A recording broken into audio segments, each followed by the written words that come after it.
I used to believe that when something broke, you would hear it. A sound. A snap. But not everything makes noise when it stops meaning what it once did. The envelope was already on the counter when I got home. Cream-colored, heavy stock, no return address, but I didn't need one. The handwriting on the front was clean practiced, no name. Inside a single card, gold lettering embossed into the paper as if effort could replace sincerity. You're welcome. 3 p.m. Thursday. No Audrey. No love, Mom. No name at all. I ran my thumb along the edge of the card twice, then set it back on the table. A faint coffee ring had formed on the corner of the wood sometime this week, older than the envelope, but not by much. 6 months. That's how long it had been since anyone last made contact. The last thing I remember was Lauren's voice sharpening over the phone. If you're not going to help, at least don't get in the way. Then a long pause. You always think you're above the rest of us. No one followed up. No one clarified. My mother hadn't spoken to me since the boardroom incident, the one where she smiled too tightly when I declined to sign Lauren's proposal. You used to know your place, Audrey. That was the last sentence. A full stop. Now, this card. I stood in the kitchen long enough for the silence to feel personal. The fridge clicked on. I didn't move. Part of me remembered the other Thanksgivings, the burnt rolls, the silver napkin rings shaped like leaves. My father's hands raw from laying tile in the garage, holding mine steady while I helped him grout the corners. Lauren's voice in the hallway panicking because her dress was torn and the seamstress had cancelled. I stayed up until 3 sewing it back together. No one remembers the thread. I opened the closet, ran my hand past pressed shirts blazers. My fingers paused on the red dress, satin-high neckline fitted waist. My mother once looked me over in it and blinked slowly. Cheap doesn't always mean affordable. I left the card on the counter. I didn't respond. I booked a train ticket for Thursday. Northeast Regional, 9:05 a.m., seat by the window. Some things aren't forgiven. They're only worn differently. I laid the dress across the bed and sat beside it. I didn't touch the fabric. I just looked at it. Quietly. And for the first time in weeks, I didn't feel erased. I just stopped expecting to be written in. Not all silence is born from surrender. Some of it is measured, weighed, rehearsed. I gave up the scholarship the week before orientation. It had been framed in gold foil and mailed with a hand-signed letter from the dean of the arts department. I folded it in half and placed it in the drawer beneath my father's toolbox, right next to a broken stud finder.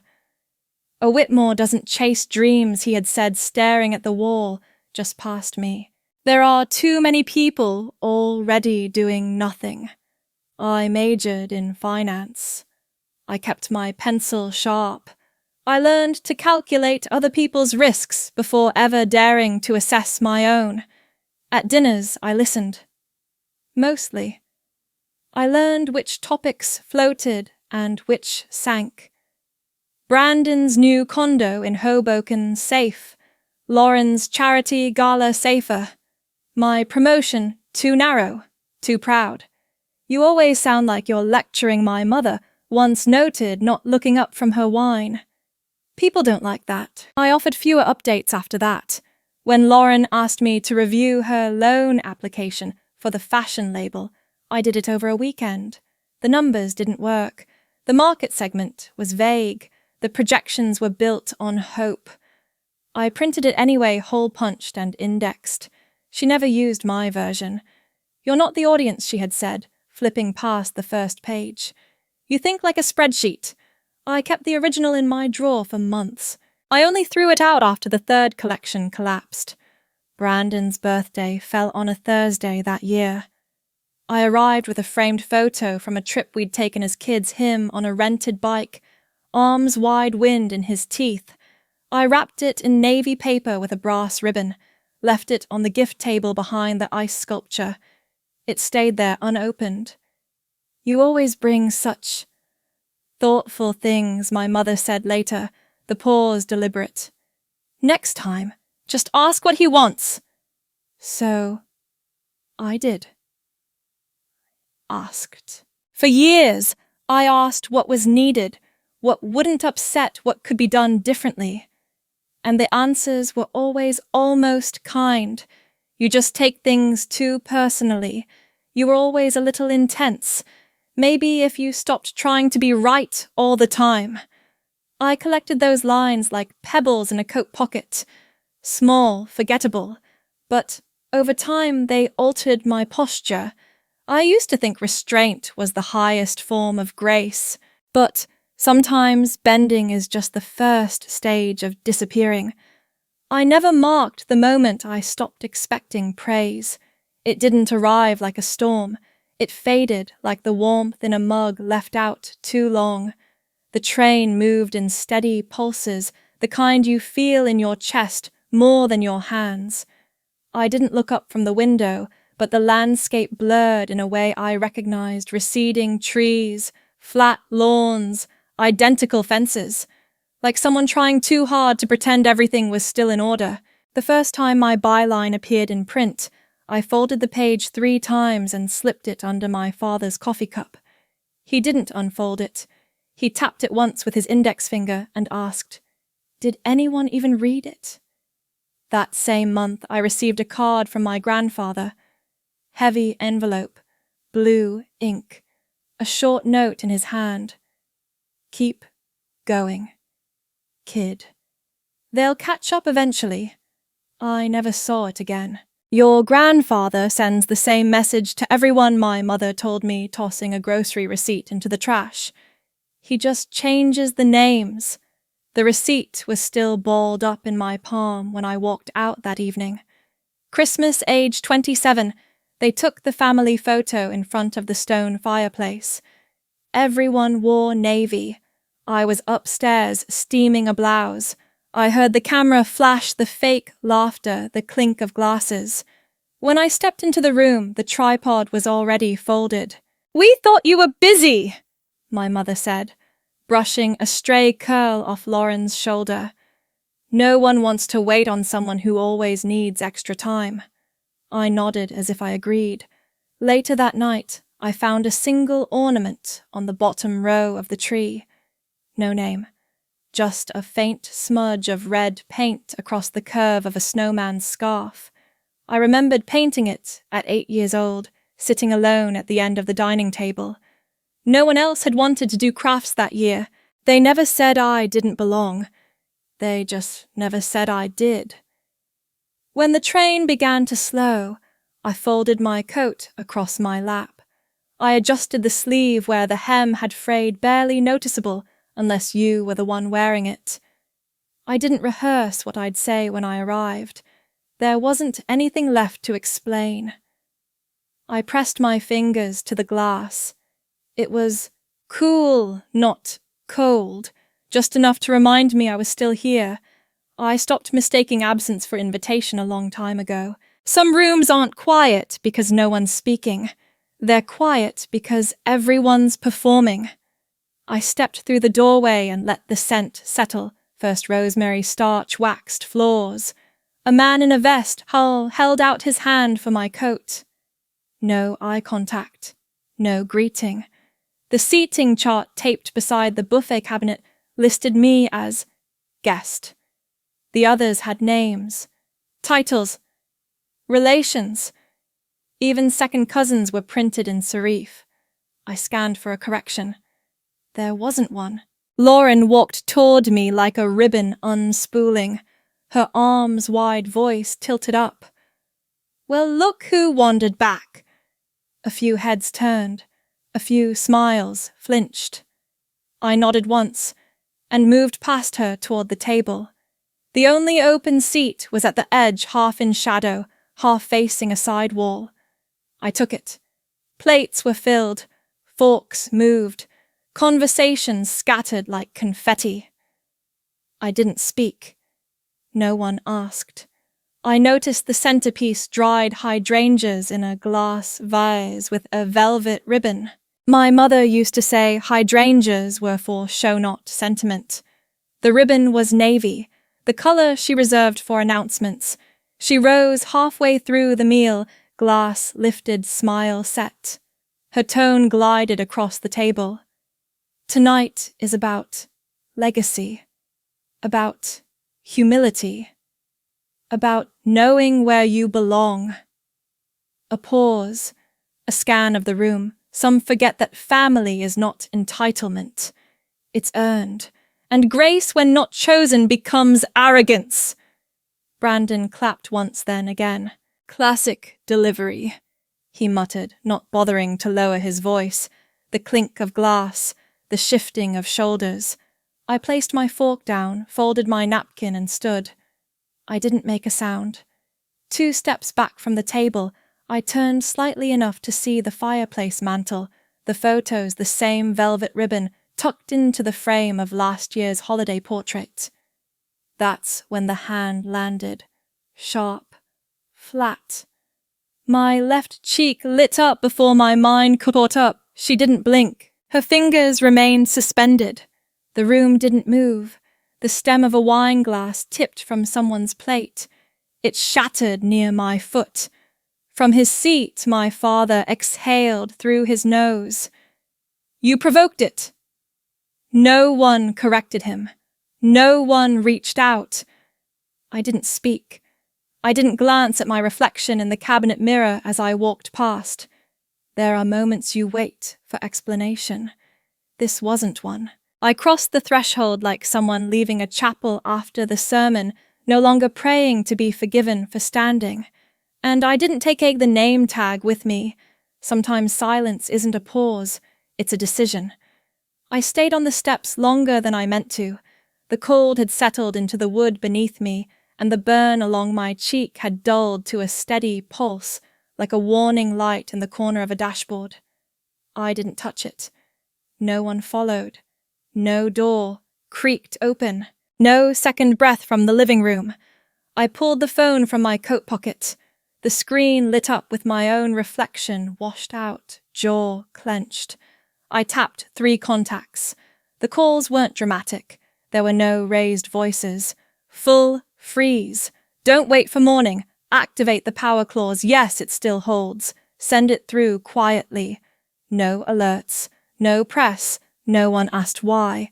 They had seen my name enough times, seen the signatures, the side notes, the legal access I never gave up. A few minutes later, I opened my photos. Dozens of images I'd stored without urgency, handwritten ledgers, wire instructions with vague memo lines, scanned receipts labeled event promotion, besides spa invoices. I dropped them into a shared drive set. Permissions closed the tab. There had been a folder waiting for this. Tucked behind my tax records. Label if they ever ask me to be quiet. I leaned back against the door frame, fingers cold from the railing. I thought about the navy binder Lauren had left on my desk 3 years ago, the one she asked me to just glance at. The numbers were padded. I'd pointed it out. She laughed through her teeth. You don't get it, do you? Nobody's checking. Then Brandon, 2 months later, sliding a check across the table for something called Founders' Equity. You want to be taken seriously? Get on board! I never signed. But I didn't stop them either. Now I watched the screen as the files uploaded, one by one. Slow. Deliberate. I didn't tap my fingers. I didn't pace. This wasn't revenge. This was alignment. I thought about my mother's voice after her surgery, raspy, fragile. Just sign for me, Audrey. It's all routine. I'd done it then without question. A convenience, A kindness, that signature was still valid. She had never revoked it. The weight of that fact didn't land hard. It settled like dust on a windowsill no one opens anymore. I turned the phone face down on the step beside me. My cheek still held the shape of her hand, but I had used mine for something else, and that I didn't need to explain. The absence of noise isn't the same as peace, but it's a place to begin. I rinsed the mug twice before filling it. The chip along the rim had grown faintly darker over time, as if it had absorbed the hours I didn't speak. I never replaced it. Things don't have to be whole, to be honest. The kettle clicked off before I reached the end of the sentence. I poured slowly. The steam curled up soft as breath, then vanished. I didn't stir in honey. The email was short. I attached the scanned form and typed one line beneath it. The cursor blinked 3 times before I hit send. Then I reopened the power of attorney file, stared at the notary stamp, and thought about the afternoon my mother handed me the pen without making eye contact. It's just to keep things in motion. You don't need to read it. The document remained unrevoked. That wasn't oversight. That was certainty I wouldn't use it. The rain outside hadn't stopped. I listened to it bead against the window, rhythmic low. I didn't move to close the blinds. The floor creaked when I stood. I walked to the bookshelf and pulled the old album free. The spine was frayed, the corners dulled. The 3rd page held a photo from the summer I turned 12. I was wearing a hand-me-down denim jacket too big for my shoulders, standing between 2 cousins whose names I couldn't remember. My eyes were turned slightly to the side, not quite looking at the camera. That was the year my father told me confidence is good, Audrey, but you're starting to seem proud. I had folded that word so many ways it lost shape. The apartment was quiet, but not hollow. A loose thread from my sleeve ticked lightly against the table as I turned the page. I let it. Small sounds don't need fixing. I hadn't lit the candle on the windowsill in weeks. The wick was still white unburned. I considered striking a match, then didn't. There's a stillness that comes before rebuilding, not the triumphant kinds. The careful kind, the kind that listens more than it speaks. I didn't check the inbox again. I didn't scroll. I didn't write a caption. I let the tea cool beside me, and for once I didn't ask what came next. People rarely call when they owe something they can't name. They call when something stops working. The kettle hadn't clicked off yet. I let the steam rise without watching it. The screen lit up. Whitmore. I didn't hesitate. The quarterly transfer didn't go through. A pause as if letting me correct a mistake. Is there something wrong on your end? I folded the dish towel over the handle of the oven.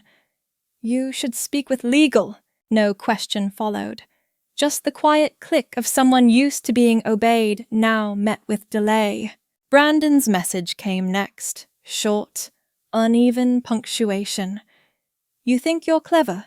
We built your life, and now you tear it down to feel important. I didn't respond. I didn't need to. Lauren's call came mid-morning. The tone I remembered from her performances in high school, the pre-cry breath, the staggered start. Do you know what you've done to me? This isn't just numbers, Audrey. You're ruining everything. I opened the report from Rachel, scanned the breakdown again. Floral vendors. Catering. A chauffeured car listed under community relations. I typed one sentence into the group thread. The trust was never yours to spend. It marked as seen. No reply. By afternoon, Erin sent an update. Vendors are backing out. There's chatter in the Hudson Valley Forum. No headlines, just small tremors, the kind that come before a structure folds in on itself. I watered the plant by the window. The leaves had curled slightly at the tips. I trimmed nothing. My phone buzzed again. Another missed call, another voicemail. I didn't listen. The messages were already familiar, not in content, just in posture. All variations of surprise where there should have been caution. They didn't believe I would act. They believed in my silence more than they believed in their own rules. My mother once told me during a board meeting, compliance is how women survive. Don't mistake clarity for usefulness. She meant it as advice. I closed the spreadsheet. I refilled the mug without sweetener. The glaze was beginning to craze at the base, faint lines branching out like veins. They weren't looking for reconciliation. They were looking for loopholes, and I wasn't one. Not anymore. Some changes don't arrive like thunder. They show up in the way your hand stops hesitating over a drawer. I emptied the top shelf of the hall closet. A watering can with chipped enamel, a folded apron from a cooking class I never finished. The curtain I'd sewn myself not quite even, but it fit the window better than anything store-bought. I kept them. The apartment no longer felt like a pause. It felt like a decision someone had finally owned. The job offer came in through a referral, an organization teaching financial literacy to young women.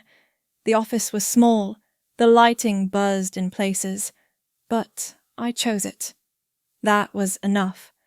I reset the bookshelf, removed old reports I no longer needed to prove, made space for paperbacks with worn spines and margin notes. One of them still had a receipt tucked inside from a coffee shop in Burlington. My grandfather's initials were scribbled on the back in pencil. I left it there. Lauren knocked just after 6. No makeup, hair tied back. Her shoes were flat. She carried a ceramic dish wrapped in foil, arms tight around it like it might fall apart if she let go. We didn't hug. I didn't offer wine. We ate in silence. Forks met plates gently. She looked smaller somehow, not in size, but in volume. Midway through her second bite, her voice broke somewhere between breath and sentence. They used me. I thought I mattered. Her hands were still. I didn't answer right away. I refilled her water, slid the glass across the table. You still have time to choose who you are. She didn't look up. They said you were dangerous, that you'd never be part of the real plan. I waited. I believed them, she whispered.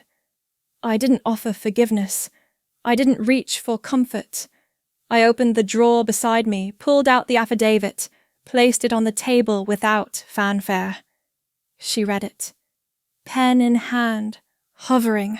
If I sign this, I'm undoing everything they told me was true. I folded the paper gently toward her. You're not undoing it. You're stopping it. Her signature wasn't rushed. It looked steady as if written for herself. We didn't speak again for the rest of the evening. She left the lasagna dish in my sink without asking. I didn't wash it right away. I let it sit, not as neglect, but as proof. Some things don't have to be scrubbed clean to be real. Closure doesn't always announce itself.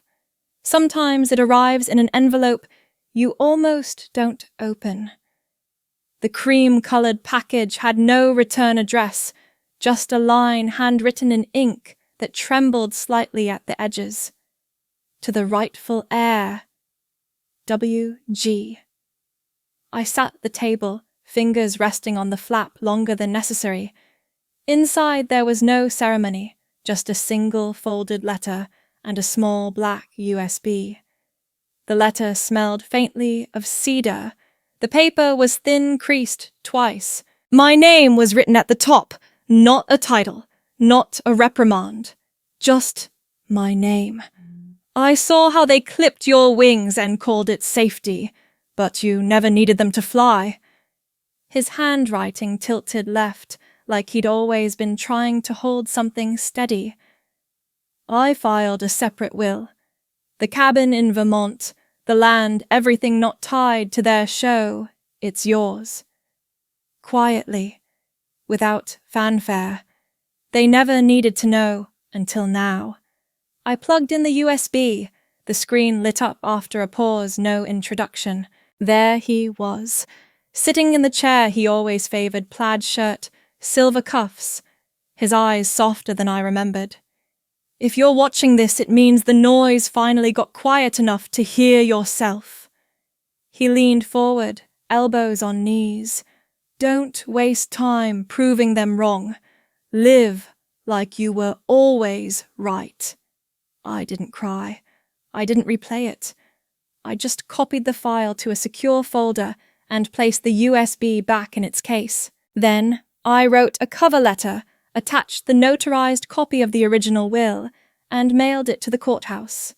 3 weeks passed with no fanfare, no subpoenas delivered at dawn, no dramatic calls.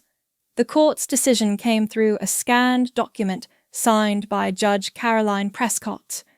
The Vermont cabin land holdings and residual estate transferred to Audrey Granger, the former trust invalidated on grounds of fraud.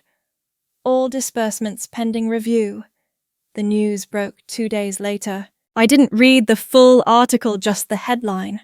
Whitmore Family Trust, under federal review. Someone forwarded the link to me with a blinking emoji. I didn't reply. No statements, no corrections, no television interviews. I let the silence hold. The original letter from Walter now rests inside a drawer I don't open often. Not because it hurts, but because I don't need to reread what I already carry.